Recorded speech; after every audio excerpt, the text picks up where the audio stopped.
What's going on, Lightworkers? It's the 1111 movement, globally connecting spiritual communities. I just want to know if you lot have seen the Control of Disease Act's 1984 new rules and regulations that they are literally have changed the 28th of, I think it's this month, last month, 28th of last month, sorry, because we're in May now.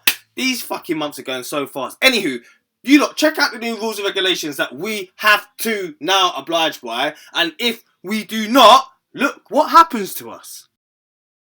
I just quickly wanted to go through this and to let you know what's happening and what's going to be happening to us from the 27th of April. So when it comes to your possessions, your things, it says they can seize or retain your things. The thing be kept in isolation or quarantine. The thing be disinfected or decontaminated.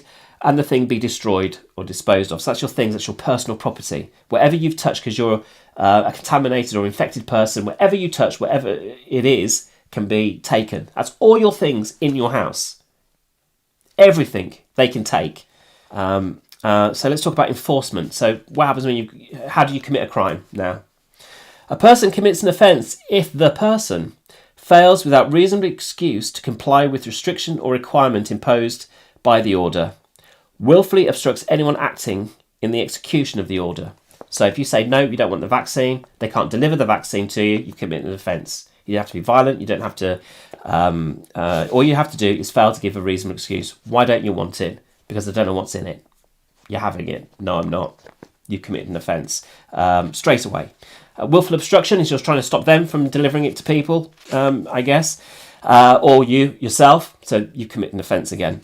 And that's a £5,000 fine, or up to a £5,000 fine. And each day that doesn't get paid off, that fine, they are allowed to add more debt onto you. But they can also, the court has the power to impose a requirement that a person be detained or kept in isolation or quarantined in a place. So they can detain you, this is part of the thing, indefinitely. It takes a judge to get you out. The person leaves that place contrary to the requirement. A constable may take the person into custody and return the person to that place. They can arrest you off the street, take you to the police station, into custody, then take you to a hospital. That's disappearing people. Your family won't know where you've gone. You won't know where you are. You'll arrive in a hospital or one of these detention centres. Do you have the right to prosecute? No, you don't. They have given themselves a get out of jail free card, so you can't even prosecute them. So if you're wealthy, you can't take them to court.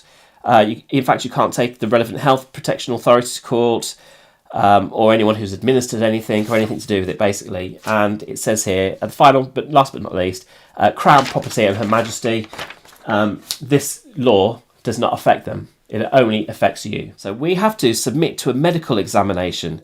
We can be removed to a hospital or other suitable establishment, taken from your home and taken to a hospital or other detention centre.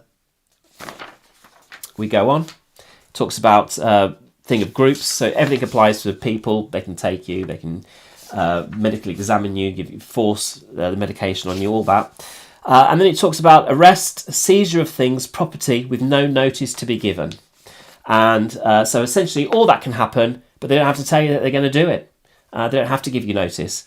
If a justice of the peace considers it necessary to do so, the justice may make order without a person having been given such notice. So it deals with a person with parental responsibilities, husbands and wives. It deals with society, essentially, that they don't have to give you notice. They can just take you.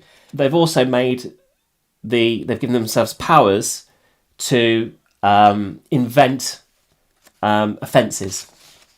So they can invent an offence, create an offence, they call it in here. They can create an offence for anything that they desire.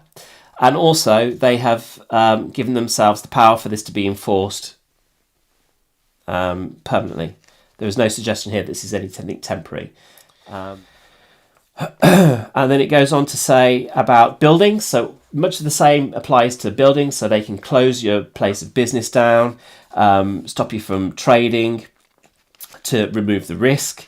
And then it says, in the case of a conveyance or a movable structure, it can be detained. So if you've got a mobile business or anything like that, it can be detained by the state. And then it can be disinfected or decontaminated. Or, in the case of a building, conveyance or structure, the premises be destroyed.